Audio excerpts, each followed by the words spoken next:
can see from the intro, we had some pretty bad storms last night. There was so much lightning and so much rain. Let's go get the tools and get set up, and we'll get started on doing some mechanical on a rest day. Workshop time. So we're going to set up a little workshop class, sort of the Italian master class. And come on in and have a look at our workshop.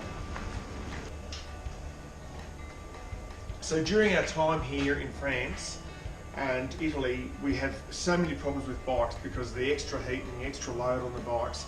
Sometimes what happens is you get some creaks and clunks, brake pads wear out, shoe cleats go, headsets get noisy, new handlebar tape, new tyres, all sorts of stuff. This is one of our bikes. These bikes get completely stripped and rebuilt at least once during the 2-month stay. So this bike's had the bottom bracket done, the rear cassette done, new brake pads, we've pulled the headset apart, replaced both bearings, new handlebar tape.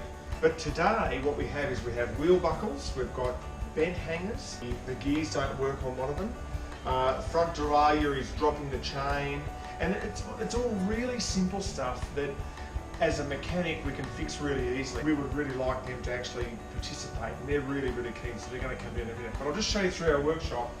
We can do absolutely anything here. We've got virtually every tool we need to pull the bike apart.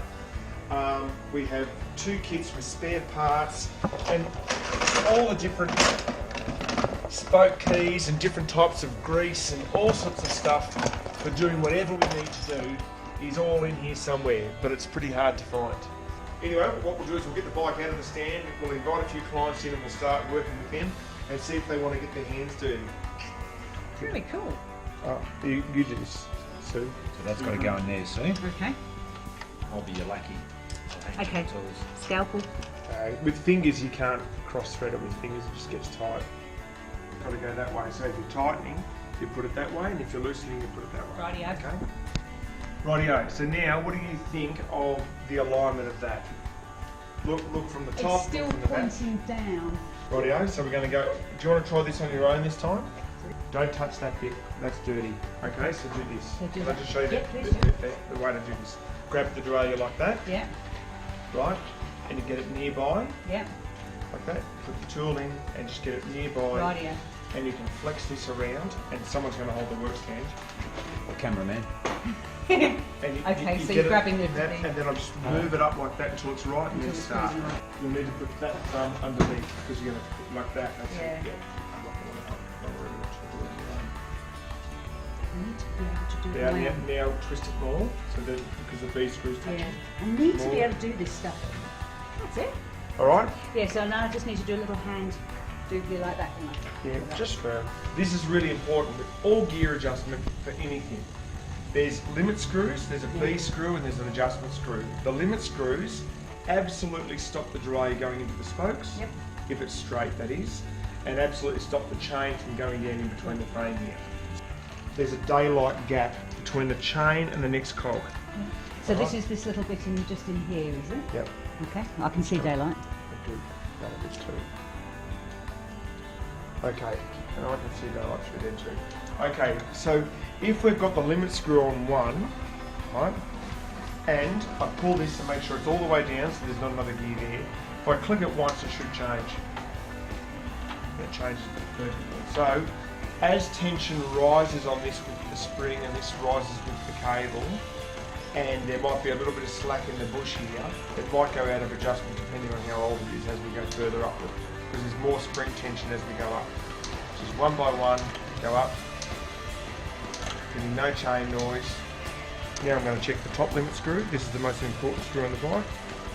And your B screw here is too high. This has got to be 6mm from here to here. And at the moment it's about 12. So we're going to loosen this one off. Okay, now look. Okay. So I'll just go down one and then up one to see how it looks. Now what that does, if this is correct, it gets more chain wrap around. The front and top jockey wheel's closer to the action here, Yeah. so you get more positive changes. Yeah. If you go too close and it touches, that's when you get that growly sort Yeah, of yeah. which also sounds similar to your chain ward and your cassette. You really want sort of nice, crisp changes, because if it changes up really I like that. sharp, I'm happy with that. That's good. if it changes up really sharp, it just kind of hesitates a bit, then you can just put a quarter of a turn out of that. and get it to be the same. So now it's changing down just a little bit sharper. It changes usually a bit sharper because more chain tension means the chain can't flex as much. Okay. Changes beautiful. Now That's within, fantastic. within correct adjustment, there's probably maybe more than quarter of a turn, maybe even half a turn, and still be within adjustment. But there's sharp adjustment and then there's functional adjustment. So it's ripper for Peter. That's fantastic. Yeah, great technology. Oh, okay. Just so you don't touch the tyre. Brilliant. Good. That is absolutely Beautiful. brilliant, Warren. Alright. I owe you a beer. Yeah. Just go all the way down. Everything's completely out of adjustment. It's all completely stuffed up.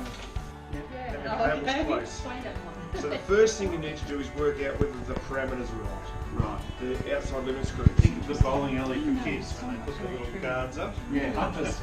Usually, just so you So you know, go to there, and then we'll go this there. is a high gear and this is a low gear, Yeah. and you can see a little H there. So that's like the And put a lower. little twist in the chain just to kick things off. No, we don't need to do that. Okay. So that was the lowest screw. That's the low screw up here. Yeah. So just remember, when referring to low, they're always referring to the low gear, not the low cog. I'm assuming that on the DI2, those parameter screws are still there. Yep, parameter screws and B screws there, but just the index adjustment knob's not. Yeah, and then in that case, that little electronic thing you push in to yeah. So that's been the micro adjustment bit. Yeah, so what I did was I pushed the electronic thing to go into program mode, and then Yeah. the micro adjustment right, because you Yeah. usually do that in fourth cog, and then you run a system check through the gears and it's all right. Because if it knows it's right in fourth, it should be right in everything else. Yeah, because I'm. So why don't we Why, fix that? Yeah. Here's one we prepared earlier. We have enough.